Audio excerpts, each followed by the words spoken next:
Hi guys, want to know how to pray properly? So many people doesn't really know how to pray properly, but God teach us how to pray properly in Matthew 6, 5 to 13. It says, verse 5, and when you pray, do not be like the hypocrites, for they love to pray standing in the synagogues and on the street corners to be seen by others. Truly, I tell you, they have received their reward in full. 6 verse 6. But when you pray, but when you pray, go into your room, go into your room, close the door, close the door to your father, close the door and pray to your father. I'm so sorry guys. Pray to your Father who sees what is done in secret will reward you.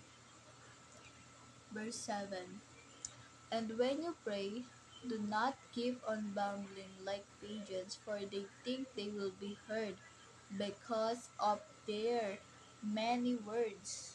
Many words. Verse 8. Do not be like them, for your Father knows what you need before you ask Him. God knows what you need before you ask Him. Okay?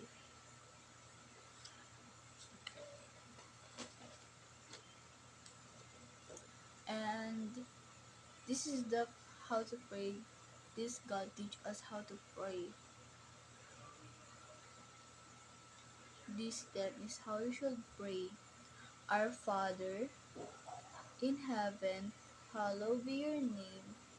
Your kingdom come, come your come your will be done on earth as it is in heaven. Give us daily bread and forgive us our debts, as we also have forgiven our debtors. And lead us not into temptation, but deliver us from the devil one. Oh, that's all, guys. So it's really so good. It's God's good. Praise the Lord. Oh, this is Lord. It's so good. God's really good. He's not bad, but so many people says, but so many people doesn't believe in Him. Like Jesus isn't exist. Like, bro, come on, bro. Seriously. Oh yeah, that's all guys. God bless. Bye bye.